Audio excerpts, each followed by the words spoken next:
ओवैसी साहब ने जो कैंडिडेट ताहिर हुसैन को बनाकर दिल्ली की जनता के बीच भेजा है, सबको अधिकार है, किसी भी कोई भी कैंडिडेट उतार सकता है। नमस्कार दोस्तों, आज हम दिल्ली की जनता से पूछेंगे जो ताहिर हुसैन को एमआईएम ने ओवैसी ने टिकट दिया है, उससे दिल्ली की राजनीतिक पे क्या असर पड़ने वाले हैं। ये बताइए, जो ओवैसी ने दिल्ली अपना एक कैंडिडेट उतारा है ताहिर हुसैन को, इसमें दिल्ली में क्या इम्पैक्ट पड़ने वाला है। देखिए, मैं तो एक बात कहना चाहता हूँ, ओवैसी साहब ने जो कैंडिडेट ताहिर हुसैन को बनाकर दिल्ली की जनता के बीच भेजा है, सबको अधिकार है, किसी भी कोई भी कैंडिडेट उतार सकता है, बस शर्त दिल्ली की जनता चाहती क्या है वो बात मायने रखती है। दिल्ली की जनता चाहती है कि आधे वोट ताहिर हुसैन को चले जाए, आधे आम आदमी पार्टी को चले जाए, ऐसे तो दिल्ली की जनता नहीं चाहेगी।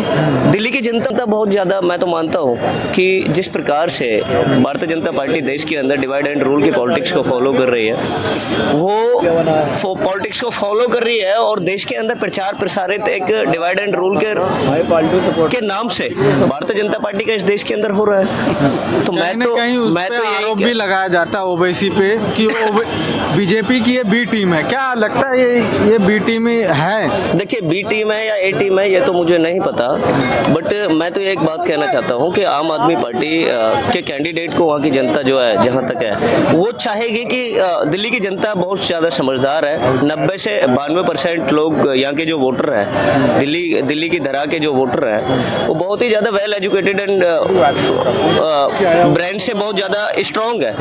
बहुत ज़्यादा उनका मस्तिष्क जो है काम करता है इस दिशा में कि उनका कौन अनहित जानता है, कौन अनहित चाहता है और कौन उनका हितकारी है। आज अरविंद केजरीवाल जी ने दिल्ली के अंदर ऐसे काम किए, शिक्षा, स्वास्थ्य, अर्थव्यवस्था के क्षेत्र में जो अरविंद केजरीवाल जी ने काम किए, वो दिल्ली की जनता समझती है, दिल्ली का हर वोटर समझता है। वोटर जो है चाहता नहीं कि मेरे वोटों का ध्रुवीकरण हो, इसलिए आम आदमी पार्टी अधिकार है ओबीसी साहब को, वो अगर कैंडिडेट उतार रहे हैं तो कोई मना नहीं कर सकता। कोई भी रूलिंग, वो भी जो है एक मेंबर पार्लियामेंट ऑफ लोकसभा के सदस्य है, कोई भी किसी जगह से आ सकता है, कोई भी जिसको चुनाव लड़ने का अधिकार है, देश के वोटर कोई भी कैंडिडेट उतार सकता है। इसमें कोई आपत्ति वाली बात नहीं है। दूसरी बात यह है कि आपत्ति वाली बात यह है, जनता ने समझना है, वहाँ वोटों का ध्रुवीकरण रोकना है, इसलिए आम आदमी पार्टी को उनको वोट देना है। मुस्तफाबाद में बताया जा रहा है ताहिर हुसैन एक बहुत मजबूत कैंडिडेट है और वो इस बार जीत भी सकते हैं। देखिए, वो मजबूत है क्या है, मैं तो एक बात कहना चाहता हूँ, वोटों का ध्रुवीकरण रोकना है, और वोटों का ध्रुवीकरण हो गया तो वो शायद अच्छा नहीं रहेगा। ये बीजेपी का फायदा होने वाला। आपके चैनल के माध्यम से मैं एक बात कहना चाहता हूँ दिल्ली के वोटरों को, खास तौर से ऐसी सीटों पर जो वोटिंग करने वाले वोटर हैं, उनको कहना चाहता हूँ आपके चैनल के माध्यम से कि वो वोटों का ध्रुवीकरण रोकें, और भारतीय जनता पार्टी ने जिस प्रकार से उनके अधिकारों का हनन किया, उसका मुंह तोड़ जवाब देने का काम दिल्ली असेंबली इलेक्शन में करें। क्योंकि जिस प्रकार से देश के अंदर आपने देखा था, all India institute of medical sciences, AIIMS कहलाता है, हमारे भारत का सर्वोपरि एक हॉस्पिटल है। जब सारे हॉस्पिटल हाथ खड़ा कर देते हैं तो एक एम्स का लास्ट स्टेप रह जाता है हमारे देश के नागरिक के जीवन में। आज उसके अंदर भारतीय जनता पार्टी की सरकार चल रही है और वहाँ प्राइवेट फार्मेसियाँ खुली हुई हैं। वहाँ JP Nadda ji health minister हैं देश के अंदर, एक सेंट्रल गवर्नमेंट में, और भारतीय जनता पार्टी से आते हैं। वो प्राइवेट फार्मेसियाँ, जबकि इतना बड़ा नेशनल हॉस्पिटल है, उसके अंदर प्राइवेट फार्मेसियों का खुल जाना, क्या ये देश के अंदर जनता के अधिकारों के साथ हनन नहीं है? क्या ये मानना इसको कोई डिने कर सकता है? इसको मानने से ऐसे नकार सकता है? इसको स्वीकारना पड़ेगा। ये देश ने जाना है कि जिस प्रकार से कोरोना काल में लोग, जगह जगह के लोग पलायन कर रहे थे, और उस टाइम आम आदमी पार्टी की सरकार दिल्ली के अंदर रहने वाले जो हमारे पूर्वांचली भाई हैं, जो अदर स्टेटों से आके बसे और जो है वो यहाँ वोटर के रूप में है दिल्ली के अंदर, उनका पलायन रोकने के लिए अरविंद केजरीवाल जी ने संपूर्ण योगदान दिया।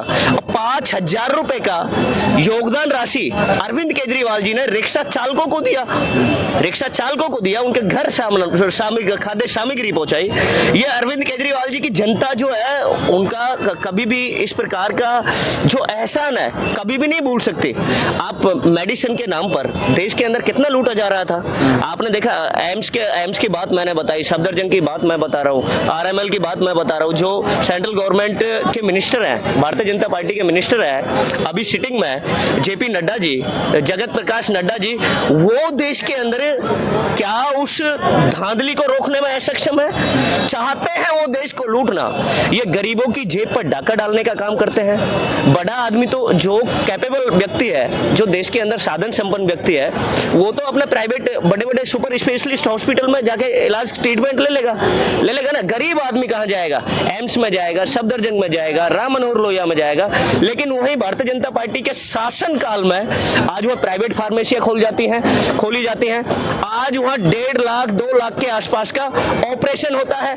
वहाँ गरीबों की जेब पर डाका डालने का काम किया जा रहा है। इसी की कंपैरिजन में आप अरविंद केजरीवाल जी के बेल एंड फाइन हॉस्पिटल उठाओगे, एलएनजेपी हॉस्पिटल देख लीजिए, जीबी पंत हॉस्पिटल देख लीजिए, ये अपना जितने भी स्टेट गवर्नमेंट ऑफ दिल्ली जहां अरविंद केजरीवाल जी के अंडर आने वाले हॉस्पिटल हैं, उनकी गुडनेस देखिए, उनकी गवर्नेंस देखिए। वो फ्री ऑफ कॉस्ट मेडिसिन मिलती है आपको, पहले नहीं मिलती थी। आज वहाँ ट्रीटमेंट जो है फ्री ऑफ कॉस्ट होता है। कितना बड़ा 10 से 20 लाख का ऑपरेशन हो, चाहे 30 लाख का हो, 40 लाख का हो, अरविंद केजरीवाल जी की ऑब्जर्वेशन में केजरीवाल पे एक काम होता है, वहाँ आरोप केजरीवाल पे एक आरोप ये भी लगता है कि वो रोहिंग्या बसाते हैं। देखिए, मैं तो एक बात कहना चाहता हूँ, ये भारतीय जनता पार्टी के लोग छीटाकशी करने वाले लोग हैं। शाह जी का मैं एक्स टाइम में स्टेटमेंट सुन रहा था, जब झारखंड असेंबली का चुनाव चल रहा था, तो उस टाइम शाह जी क्या बोल रहे थे कि घुसपैठियों को झारखंड से भगाएंगे, घुसपैठियों को झारखंड से भगाएंगे। उन देशवासियों को क्या देश के अंदर, भारत के अंदर हमारा वो झारखंड नहीं आता? और वहां रहने वाले वोटर को भारतीय जनता पार्टी के शाह जी एक देश के होम मिनिस्टर हैं, उनको शर्म आनी चाहिए। जिस पद पर वो आसीन है, मैं आपके ऑन कैमरा बोल रहा हूँ, आपके चैनल के माध्यम से, उनको शर्म आनी चाहिए। अमित शाह जी को शर्म आनी चाहिए। वो होम मिनिस्टर है खुद, और बोल रहे थे घुसपैठियों को भगाएंगे, घुसपैठियों को भगाएंगे। वो अपनी नाकामी काउंट करा रहे थे। वो अपनी नाकामी, जो जिस पोस्ट पर वो है, वो अपनी नाकामी गिना रहे थे देशवासियों को, झारखंड के लोगों को वो चीज गिना रहे थे। वो देश को याद दिला रहे थे कि हम सुरक्षा करने में असक्षम है, सक्षम नहीं है। आप ये बताइए, राजनाथ जी डिफेंस मिनिस्टर है, रक्षा मंत्री है, और अमित शाह जी होम मिनिस्टर है, गृह मंत्रालय उनके पास है। आज उनकी ऑब्जर्वेशन में क्या 11 साल से वो घुसपैठिए नहीं निकाले गए? 11 साल से रूल चल रहा है, रूल कर रही है भारतीय जनता पार्टी देश के अंदर। ये देश के अंदर बरगलाने की कोशिश करते हैं, देश की जनता समझती है, देश के मेन मुद्दों से भटकाने का काम करते हैं। भारतीय जनता पार्टी ने झारखंड के एक छोटे से एरिया के अंदर वहां 18 सीटों पर असेंबली का चुनाव लड़ा, एमएलए का, विधायक का चुनाव, 18 कैंडिडेटों को टिकट दिए एक एरिया में। मैं न्यूज चैनल देख रहा था, आज तक पर वीडियो उसका एक्सक्लूसिव वो जो स्टेटमेंट आ रही थी कि 18 सीटों पर चुनाव लड़ा, उसमें से 1 सीट हाथ लगी भारतीय जनता पार्टी को। जनता समझ गई ये जुमलेबाजी पार्टी है, ये भारतीय जनता पार्टी बेवकूफ बनाती है। वो घुसपैठिया का नारा चल रहे थे ना, जब 18 में से 1 सीट भारतीय जनता पार्टी ने जीती और 17 सीट हार गई, वो घुसपैठियों ने जवाब दिया। वो घुसपैठिए नहीं थे, वो देश के वोटर थे, वो उन्हें घुसपैठिया बोल रहे थे। ये देश के अंदर बेवकूफ बना रहे हैं। वही षड्यंत्र देश के अंदर, दिल्ली के अंदर चल रहे हैं। आए दिन दिल्ली के अंदर कोई ये मुद्दे की बात नहीं करते शाह जी कि उनके ऑब्जर्वेशन में जो दिल्ली प्रशासन काम कर रहा है, जो दिल्ली प्रशासन उनकी ऑब्जर्वेशन में काम कर रहा है, आज उस प्रशासन की विफलता देश के अंदर देखने के लिए मिलती है, उसकी विफलता देखने के लिए मिलती है। ये क्या है? आए दिन मर्डर्स होते हैं। तो आपने देखा गोविंदपुरी का मामला, जगह जगह अभी कल परसों मर्डर हो गया, देखा ना, गोली चल रही है सरेआम दिल्ली के अंदर, और दिल्ली पुलिस कहां बैठी हुई है? क्या शाह जी इस पर स्टेटमेंट देने से बचते हैं? शाह जी को शर्म आनी चाहिए। मुझे लगता है उनको जब कुर्सी संभालनी नहीं आती तो रिजाइन करना चाहिए, रिजाइन करना चाहिए ना। आप पहले झारखंड के अंदर घुसपैठियों का मामला चलाते थे, अरे तुम घुसपैठियों को रोकने में नाकाम हो। आप कहते हो घुसपैठिए हैं। 11 वर्ष से इस देश के अंदर भारतीय जनता पार्टी रूल कर रही है, और होम मिनिस्टर हमारे शाह भारतीय जनता पार्टी से जो आते हैं और सेंटर के अंदर, सेंटर गवर्नमेंट में बैठे हुए हैं, वो शाह जी होम मिनिस्टर हैं, वो अपनी नाकामी गिनाते हैं देश के अंदर। बीजेपी ये कह रही कि दिल्ली के जो स्कूल हैं उस वहाँ पे डेंटिंग पेंटिंग कर दिया और कुछ भी काम नहीं हुआ। देखिए, मैं तो एक बात कहना चाहता हूँ, जो बीजेपी के लोग कह रहे हैं ना, एक बार उन्हें लाके ना सर्वे करा लो, अच्छा, सर्वे करा लो कि कौन से स्कूल में जाना चाहेंगे वो लोग, वो कौन से दिल्ली के स्कूल में जाना चाहेंगे, दिल्ली के कौन से हॉस्पिटल में जाना चाहेंगे जहां अरविंद केजरीवाल जी ने काम किया है, वहां मुंह की खानी पड़ेगी उन लोगों को। इनके पास कोई वीडियोस नहीं होते, एविडेंस उनके नहीं होते, जब हो बेचारे पे जभी तो। आप ये बताइए, फॉरेनर के लोग, फॉरेनर विदेश के लोग यहाँ हमारे दिल्ली के अंदर अरविंद केजरीवाल जी की गुड गवर्नेंस देखने आते हैं क्या? भारतीय जनता पार्टी की सरकार है जहाँ चल रही है, उत्तर प्रदेश के अंदर चल रही है, चाहे हरियाणा के अंदर चल रही है, चाहे मणिपुर के अंदर चल रही है, जहाँ बहन बेटियों को निर्वस्त्र घुमाया गया, मणिपुर के अंदर ऐसी जगहों का जायजा करने आते हैं विदेश के लोग? नहीं आते ना। आपने नहीं सुना होगा ना, अरविंद केजरीवाल जी द्वारा बनाए हुए मोहल्ला क्लिनिक को देखने के लिए, अरविंद केजरीवाल जी के द्वारा गुड गवर्नेंस के रूप में जनता को सुपुर्द करने के लिए, वो जो हॉस्पिटल और जो ये एजुकेशन डिपार्टमेंट के जो स्कूल्स हैं, उनमें जितना काम किया वो अरविंद केजरीवाल जी ने किया, उसको देखने के लिए आज फॉरेनर लोग आ रहे हैं। तुम्हें शर्म आनी चाहिए, तुम लोगों को शर्म आनी चाहिए। भारतीय जनता पार्टी जो छीटाकशी की राजनीति करती है, इन लोगों को शर्म आनी चाहिए, इनको शर्म आनी चाहिए। इनका शर्म का पर्दा हट चुका है। ये देश के अंदर केवल हिंदू, मुस्लिम, सिख, ईसाई, ये डिवाइड एंड रूल की पॉलिटिक्स करके ना देश के अंदर वोट लेना चाहते हैं। देश की जनता के अधिकारों के साथ खिलवाड़ करने वाले लोग हैं ये। 2 करोड़ रोजगार की बात कौन करती थी? भारतीय जनता पार्टी करती थी सत्ता में आने से पहले। आज 2 करोड़ रोजगार को अगर 11 से मल्टीपल किया जाए तो उसका क्या रिजल्ट आएगा, फाइंड होगा? 22 करोड़ रोजगार बनते हैं। 22 करोड़ में 5 करोड़ नोटिफिकेशन सुना दे, वोट दे देगी देश की जनता। नहीं किया ना इन्होंने, नहीं किया ना, इसलिए 303 से डिक्रीज करके 240 पर लाकर इनका चेहरा दिखाया कि आपका चेहरा ऐसा नजर आता है। ऐसी आपकी घिनौनी ये कह रहे हैं हमने बहुत काम किया, आप कह रहे हैं काम नहीं किया। मैं तो कह रहा हूँ किया तो है। सीआरपीएफ के जवानों की आज तक जांच नहीं कराई। ये देशभक्त कहलाते थे ना, ये देशभक्त कहलाते थे। आज सीआरपीएफ के जवानों की इन्होंने जांच नहीं कराई, ये काम किया है। देश के अंदर महिला बहन बेटी खिलाड़ियों पर डंडा बजाने का काम पुलिस कर रही थी, शाह जी की ऑब्जर्वेशन में काम करने वाली, वो काम किया है भारतीय जनता पार्टी ने। प्रयागराज के अंदर यूपीपीएससी की प्रिपरेशन करने वाले वो स्टूडेंट एक प्रदर्शन कर रहे थे कि उनका एक शिफ्ट में पेपर कराया जाए, उन पर लाठी भांजने का काम किया गया और उनमें से 10 से 12 लोगों पर, बच्चे एप्लीकेंट पर उन पर एफआईआर दर्ज हुई, मुकदमा दर्ज हुआ। उनका भविष्य खतरे में डालने की वाली भारतीय जनता पार्टी, ये काम किया भारतीय जनता पार्टी ने। 24 लाख एप्लीकेंट थे नीट के एग्जाम के लिए और आज भारतीय जनता पार्टी की सरकार में वो पेपर लीक हो जाता है। ये काम किया है भारतीय जनता पार्टी ने।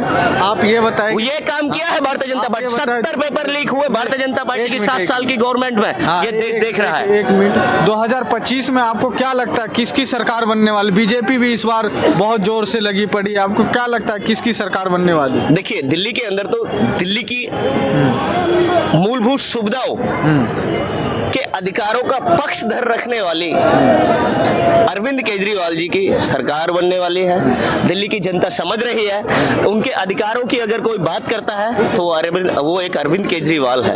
अगर उनकी शिक्षा की बात करता है, उनके बच्चों की शिक्षा की बात करता है तो एक अरविंद केजरीवाल है। अगर उनके बच्चों की शिक्षा की बात करता है तो वो एक अरविंद केजरीवाल है।